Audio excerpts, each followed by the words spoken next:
Hey sugars, thank you so much for tuning in for card number 2. And first and foremost, I am sorry about the graininess of this video. I've tried for the past 2 weeks to see if there was some way of fixing it, and unfortunately there isn't with the programs that I know and that are on my computer. Obviously, going forward, I will definitely be paying more attention to the lighting, but that's what this whole channel is all about, is just learning and growing with each other. First part of this video is just a little experiment that I'm doing because I wanted to get a similar feel to the pattern paper that came in the kit, however using my own supplies. So what I decided to do was take a scratch piece of paper and bring out 2 different embossing powders. So one is an actual gold embossing powder, also a clear embossing powder. So I'm taking a separate container, dumping some clear embossing powder in, and then adding a little bit of gold and mixing that all together and testing it out to see if it works.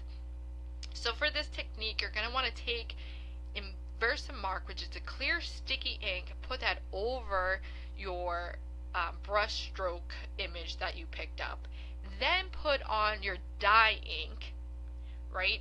So then you're going to stamp that, and basically you're making that dye ink sticky, right? So then you're adding the embossing powder over it and heat setting it. So because we have the dye ink in there, it's creating color, and the embossing powder mix that we had was clear and gold.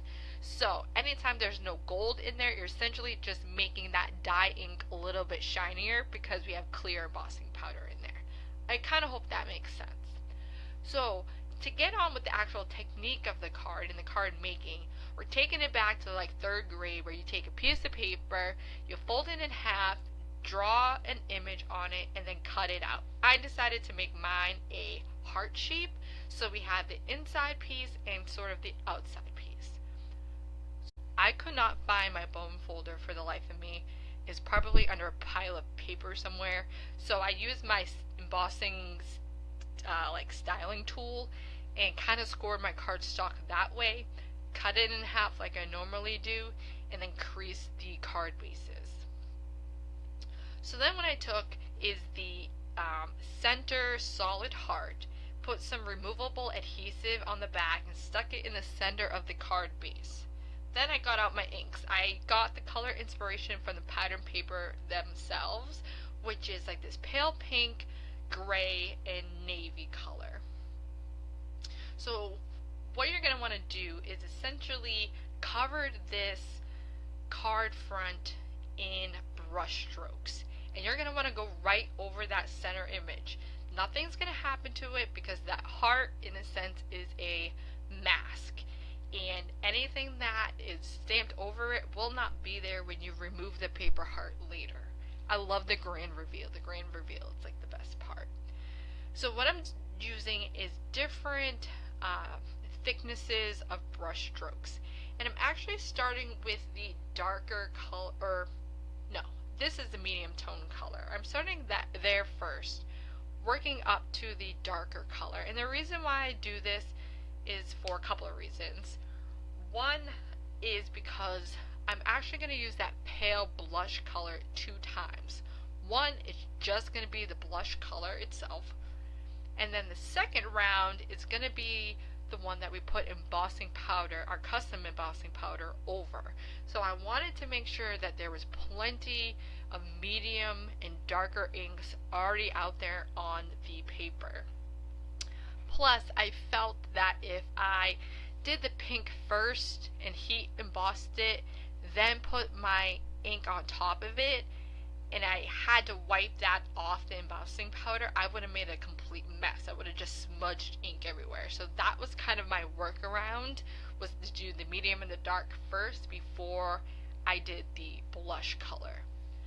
Now I do have to say that the gray and the blue ink are from a color cube combination from Kelly Perky, and these inks stained.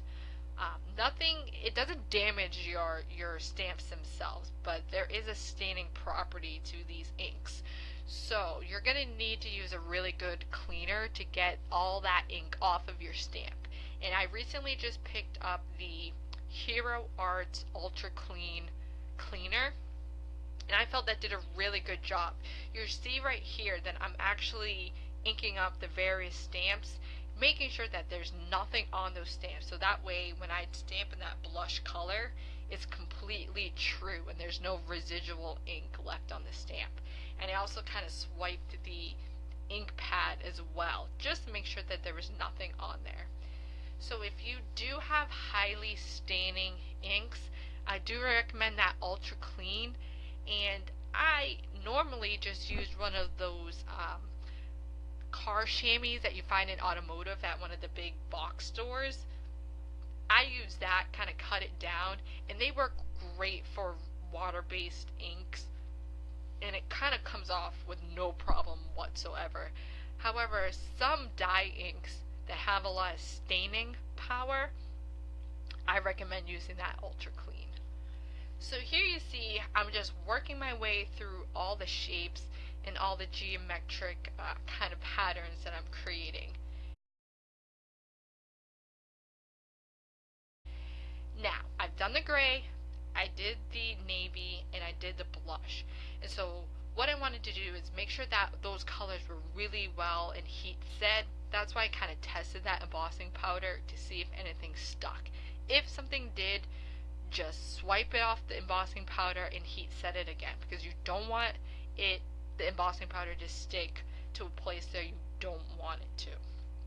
So you do that, heat set your inks, then go in with your embossing buddy, use your Versamark, and then your ink, your dye ink, and stamp all over the image. Add your embossing powder, and then you're going to heat set.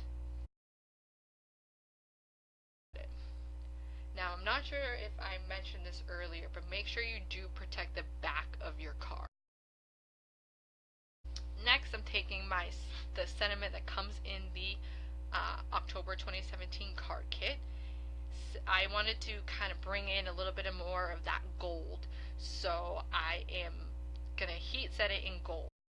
And you almost saw me stamp it upside down. I saved the day, I did not stamp it upside down. However, if you happen to do that, don't feel like your card is ruined. Essentially trace that heart on a scrap piece of cardstock, cut it out, and you can glue it right on top. So no harm, no foul.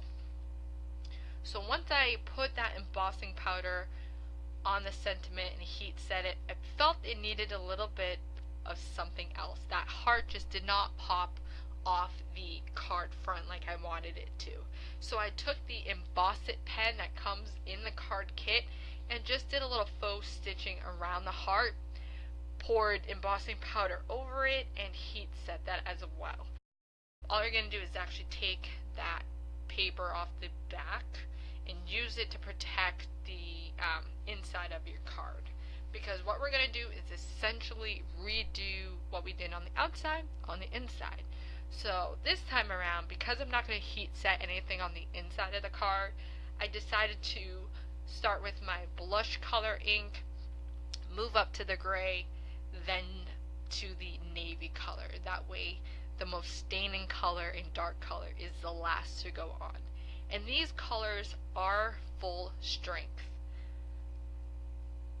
Now, I feel like because of the way I did this pattern, it really helps the sender to not have to write so much on the inside of the card, because sometimes when there's a lot of white space you feel like you have to write a novel, but the inside of this kind of gives you just a little bit of space, and it can help you just get right to the point. So thank you so much for joining me. I really hope you enjoyed this card. I absolutely love the way that it turned out. Thanks guys. Bye.